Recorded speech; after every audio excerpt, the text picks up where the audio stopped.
Oh So yeah, kids. we're gonna do our review on Avengers right now because Brenda and I have seen it, and we're gonna tell you why you should go see it in the theater starting tomorrow.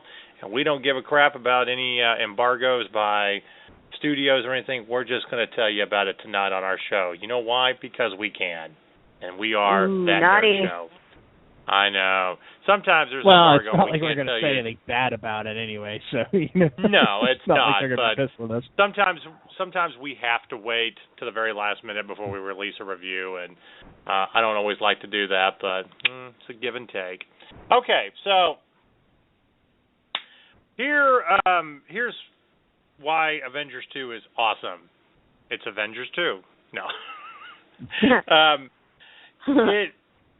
One of the best things I think about the Marvel Cinematic Universe is how all the movies tie into, pushing the story forward.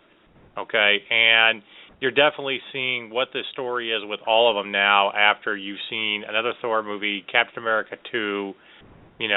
There's two different versions of Shield. They're still going off of after Hydra, but you're also seeing this team and how they work well with one another after going through their, the first major battle and stuff. And this kind of camaraderie and back and forth with one another, but at the same time, the differences between them. You have two very opposite, kind of sides of the Avengers. You have the Tony Stark side, the egomaniac scientist, and then the straight-edge soldier, we're always going to do what's right, Captain America, which I absolutely love. They're not supposed to get along, but they also kind of need each other. And I think that very much comes through in Avengers 2. What made this film great was the introduction of, the twins, the Scarlet Witch and Quicksilver. I definitely like this version of Quicksilver better than, what was in the X-Men movie. And you feel very sympathetic for why they hate Tony Stark and why they feel like they need to do what they need to do, only to kind of turn out to be good guys and be part of the next, generation of Avengers. Excuse me, everybody. But as for it, comparing to the first one, which was just probably, in my mind, the best comic book movie next to, Guardians of the Galaxy, I don't think it's as good as the very first movie. Okay, because you had a lot of time to get to know each of these characters, build up their relationships, and how they come together. This one, you just get thrown into all hell breaking loose and what's going on. So there isn't a lot of that development with them anymore. It's just kind of well, here they are now, and now we have to go fight some, the worst enemy they've ever had to face, only to find out that it is partly Tony Stark's fault and his ego getting in the way once again. I would give Avengers 2 an 8 out of 10. I don't give it a perfect 10. My biggest complaints is, while the action is great and there's still, some great one-liners, Brendan mentioned it before, there isn't the big, aha, really great funny line that just keeps you laughing forever, throughout the movie. And I also feel like it was a little bit, I feel like it was a little bit rushed. So, to me, there seems to be, 20, 30 minutes missing from the film that would tie in scenes. So I'm very anxious to see what the director's cut would be, and I've heard that there is a director's cut coming out from the Blu-ray that will be 2 hours and 45 minutes to 3 hours. And doesn't have an alternate ending as well? Yeah, with an alternate ending and stuff. I think that will probably make me push closer to a perfect 10 on this movie. So to me, this is like Kingdom of Heaven. Like I enjoyed the theatrical version, but once I saw the director's cut and how everything really tied into each other, then I was like, that truly is an amazing movie. Yeah, and you need to watch the 4-hour version. So many movies. Yeah. Yeah. So that's how I feel about Avengers 2. I just feel like there's too much missing with this theatrical version, but still a lot of fun and great to see. What about you, Brendan? Yeah, I enjoyed it. I thought they didn't have, like I said, they didn't have the one big hilarious moment, but I thought they had 5 or 6 really funny lines that were pretty good.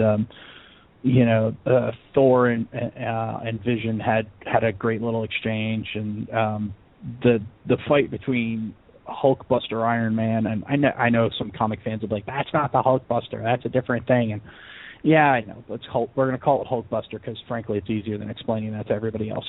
So Hulkbuster, Iron Man, and Hulk, that had some great lines in it. I thought I thought James Spader as the voice of Ultron was hilarious.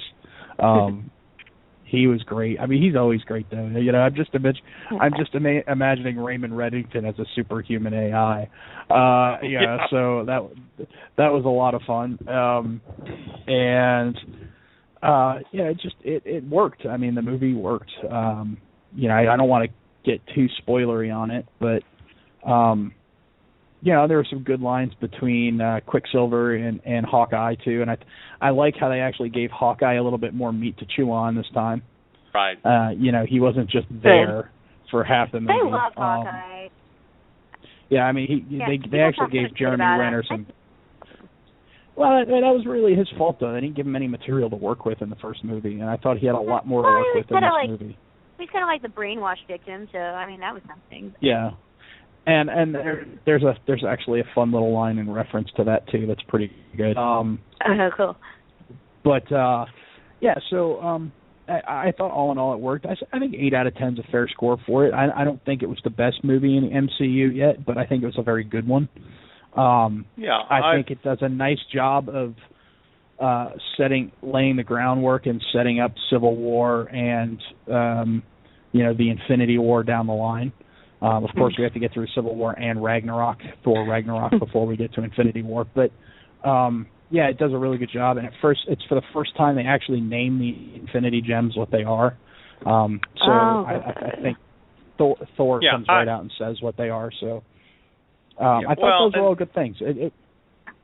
Look, you had a great antagonist, and having James Spader as the voice was perfect. The whole storyline with Jarvis and dealing with the artificial intelligence was great.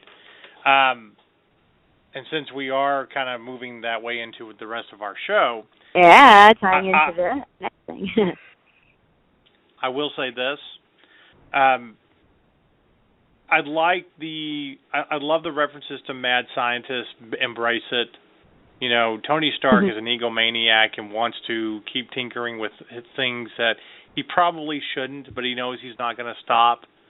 And of course he's going to entice his guilt-ridden, science buddy Bruce Banner to do the same.